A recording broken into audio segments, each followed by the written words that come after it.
আসসালামু আলাইকুম। আশা করছি সবাই ভালো আছেন। তো এখানে ১৬০০ সোনালী সুপার হাইব্রিড বাচ্চা উঠাইছিলাম। ওদের বয়স আজকে ১২ দিন। আজকে ওদেরকে কিল ভ্যাকসিন করতেছি। তো কিল ভ্যাকসিনের উপকারিতা অনেক।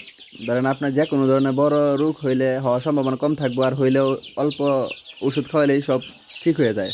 এখানে বাচ্চাগুলো কেমন অবস্থায় আছে, জমাট বাইন্ধে গেছে। আপনারা সবসময় চেষ্টা করবেন যে কিছুক্ষণ পর পর লারান দেওয়ার জন্য, যাতে ওরা ফাইলিং করে না মারা যায়, দুর্বল না হয়।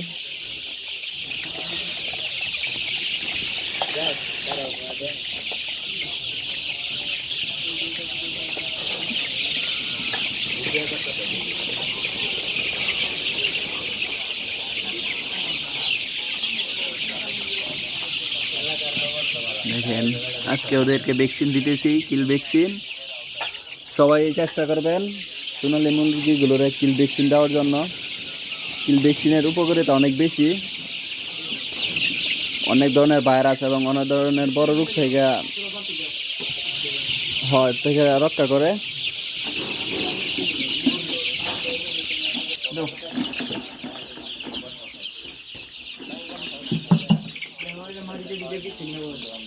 আপনারা যদি অবশ্যই সুন্দরভাবে সব কিছু জেনে বুঝে মুরগি লালন পালন করেন, তাহলে অবশ্যই লাভবান হতে পারবেন।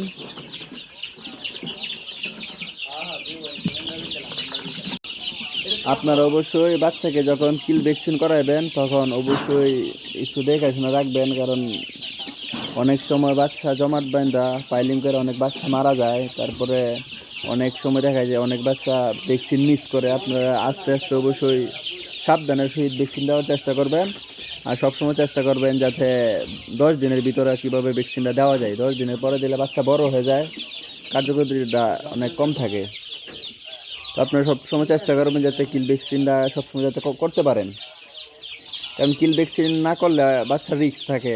অনেক সময় অনেক রোগ হইলে এগুলা সারতে অনেক সময় লাগে। তো সবসময় চেষ্টা করবেন কিল ভ্যাকসিনটা করার এবং সময় মতো করার, এবং যে সময় করেন অবশ্যই সাবধানের সহিত করার, যাতে বাচ্চা ফাইলিং না হয়, বাচ্চা ভ্যাকসিন মিস না হয়। তো আজকের ভিডিওটা এই পর্যন্তই। যদি ভিডিওটা ভালো লেগে থাকে, কোনো উপকারে আইসা থাকে, অবশ্যই পেজটা ফলো দেওয়া, শেয়ার করবেন, পাশে থাকবেন, সাপোর্ট দেবেন। তো আজকের ভিডিওটা এই পর্যন্তই। সবাই ভালো থাকবেন, সুস্থ থাকবেন। আসসালামু আলাইকুম।